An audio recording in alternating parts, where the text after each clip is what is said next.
Salam dəyərli 9-cu siniflər, mən MHM Tədris Mərkəzində Rus dili müəllimi Günel Məmmədova. Dəyərli 9-cu siniflər, bildiyimiz kimi artıq bazar günü birinci zonanın imtahanları başlayır. Hər kəsə indən uğurlar arzulayıram. İnşallah hər şey çox gözəl olacaq.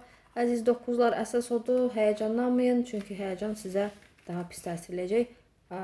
Yəni güvənli şəkildə gedin, hər şey yaxşı olacaq.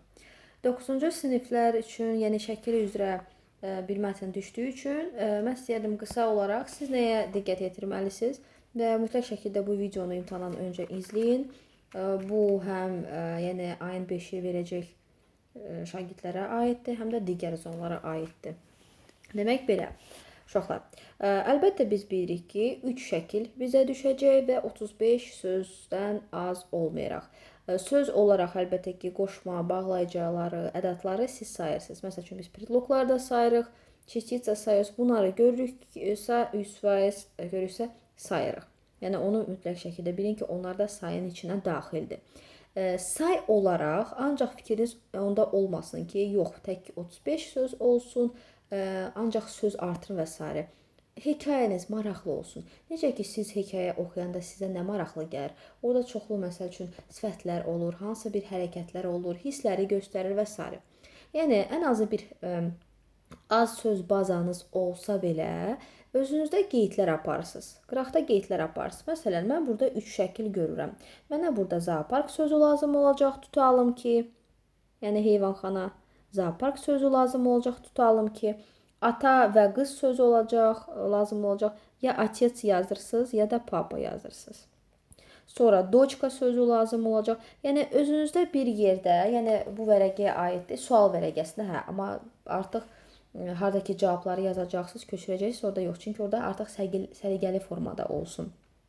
Yəni qeydlər aparsınlar, bir Azərbaycanca düşünə bilərsiniz ki, qısa olaraq ən sadə sözlər olsun belə. Yəni hansısa sözün tərcüməsini bilmirsinizsə, onu istifadə eləməyin uşaqlar. Artıq başqa bir sözə keçin. Məsələn, mən burada tovuz quşu görürəm, mən burada pavlin sözü görürəm, bunu yəni qeydləyə bilərəm. Sonra maral sözü görürəm, alen, özümdə qeydlər aparıram. Sonra kletka, məsəl üçün hansısa qəfəsdə şir görürəm, lev sözünü görürəm. Qeydlər apara bilərəm ki, hə, bu sözdən mən istifadə eləyə bilərəm. Yəni, yadda saxlayın, 3 şəkili görürük və ən azı hər şəkilə bir cümlə yazsaq belə kifayət eləyər. Yəni, çox da yəni, söz bazanız olmasa belə, hər şəkilə bir cümlə yazmaq kifayət eləyər. Amma nəyə fikir veririk? Yəni, hekayəmiz daha geniş, daha əhatəli, daha gözəl olsun deyən hisslər də yazırıq. Yəni, mən burada qeyd edəcəm ki, daha çox hansı tipli düşə bilər, hansı hisslər və s. düşə bilər. Siz onlara yəni, yaza bilərsiniz. Birinci qısa formada verəcəm, sonra nəyi də istifadə eləyə bilərsiniz əlavə olaraq, onları da qeyd eləyəcəm. Deməli, uşaqlar, baxırıq. Burada belə bir şəkil görürük ki, ata qızını aparır heyvanxanaya, zooparka aparır. Və biz də burada deyə bilərik, əlbəttə ki, baxırıq, bizdə mübtədə xəbər gəldi. Papa повел свою дочку в зоопарк. Doçkaya ad da verə bilərik. Məsələn, olsun Nərgis, olsun Nəzrin. Bir də belə bir məsləhət olacaq sizə uşaqlar. Asan adlar çalışın yazın. Elə bir adlar yazın ki, yəni səhv eləmə ehtimalı daha az olsun. Məsəl üçün, yazırıq elə rus adı olsun, Maşa, Daşa, Nataşa və s. Yaxud hansısa bir Azərbaycan adı ki, çox rahat şəkildə onu yaza bilərsiniz. Səhvlik olmasın. Belə. Hansısa, yəni baxırıq hansı məkanda baş verir. Lap əvvəldə həftə sonu falan, indi onları da qeyd edəcəm sona yaxın ki, nə kimi şeyləri yaza bilərsiniz. Aha, sonra baxırıq artıq ikinci şəklə ki, qəfəsə yaxınlaşırlar, falan heyvanları görürlər, siz onları da əhatəli şəkildə yaza bilərsiniz. Və üçüncü şəkildə də görürük və mütləq şəkildəkinin üz ifadəsinə baxın. Qorxu mu keçirir, sevinç mi keçirir, hansı hissləri mi keçirir, onları yazırsınız. Yəni, məsəl üçün, девочка была грустной, радостной, yaxud hansısa feillər, məsəl üçün, təəccübləndi, sevindi, xoşbəxt oldu, qorxdu və s. Bunlar sizə kömək olacaq. Yaxud tutalım ki, görürsünüz, heyvanxanadı deyin, böyük heyvanxanaya getdi. Aydındır. Yaxud kiçik heyvanxanaya. Hansısa sifəti əlavə eləyəndə, yanında hansısa bir təyin yazanda, əlbəttə ki, bu həm daha maraqlı olur, həm də sözünüz daha çox olacaq. Yəni, bunları da qeyd edin özünüzdə. Deməli, birinci olaraq cümlələr, ən azı hər şəkildə bir cümlə. İkinci olaraq hisslər, mütləq hisslər və hansısa bir əlamətlər də olsun, hansısa bir sifətlər də olacaq, olmalıdır. İndi baxırıq, bəli. Nümunədə biz deyirik ki, burada deyir, papa повел свою дочку в зоопарк. Yəni ata öz qızını heyvanxanaya apardı. В зоопарке девочка увидела интересных животных. Ümumi deyirik ki, maraqlı heyvanları gördü və deyirik, сначала она посмотрела на оленя и павлина. Yəni birinci tovuz quşuna və nə deyirik biz burada? Marallar, çünki burada qəfəsdə görürük ki, 2 dənəsi var. 2 maral daha doğrusu. Потом она увидела в клетке льва. Qəfəsdə şiri gördü. Ей стало страшно deyə bilərik ya da она очень испугалась. Belə, yəni qorxdu, belə bir şeyləri yaza bilərik. İndi uşaqlar, nəyə siz fikir verməlisiniz? Gəlin bunlara baxaq. Məsələn, hansısa bir cümlə başlayanda siz yaza bilərsiniz ki, bu həftə sonları baş verdi. Bu filan ayda baş verdi, filan fəsildə baş verdi. Məsələn, deyirik ki, это было в конце недели. Bir də çox vaxt, yəni sırf Azərbaycan bölməsi rus dilindən imtahan verəndə olur mexaniki cəhətdənmi olsun, ya başqa bir şeydənmi rus hərflərindən Azərbaycan hərflərini qarışdırır. Ya məsəl üçün onu Azərbaycan usulunun əvəzinə, rus usul əvəzinə Azərbaycan usul yazır, i yazır və s. Bunlara çox xahiş edirəm, diqqət yetirin. Çünki bu həm görünüşdə də o qədər xoş bir görüntü vermir, fərqli hərflər olanda. Balınıza da təsir eləyə bilər, ona görə diqqətli olun. Bəli, məsələn yazırıq, это было в конце недели, həftə sonu. Yaxud это было воскресенье. İndi əlbəttə ki, ya subotu yazırsınız, ya воскресенье. Diqqətli olun ki, hərf səhv eləməyəsiniz. Subotu, burada yazıram воскресенье, yəni şənbə günü yaxud bazar günü yaza bilərsiniz.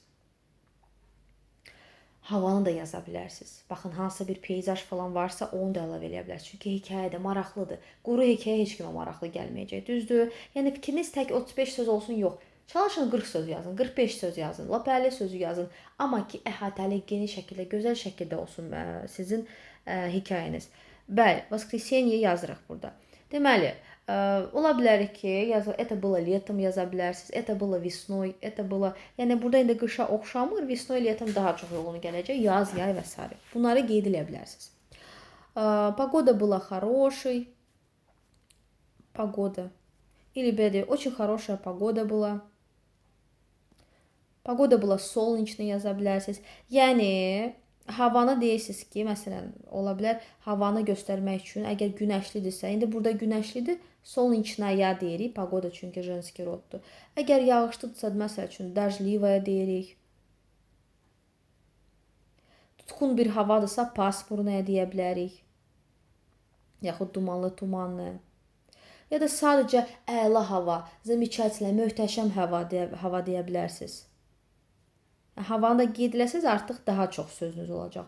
Замечательная погода deyə bilərik. Великолепная, прекрасная, хорошая deyə bilərik. Bəli. Yəni da şəkilə baxırıq, şəkildə elə bərbad havadır, tufan, nə bilim nə, qasırğadır, deyirik плохая погода была. Не очень хорошая погода была. Yaxud было очень холодно, было очень жарко. Burada da deyə bilərsiniz, было очень жарко məsəl üçün. Yaxud теплая погода была. Было очень жарко deyə bilərsiniz, əgər hava çox isti idi və s.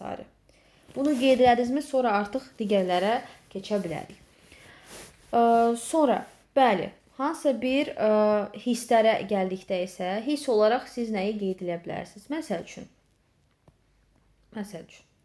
indi qadın cinsinə hələ söhbət gedir, Tomki qızı.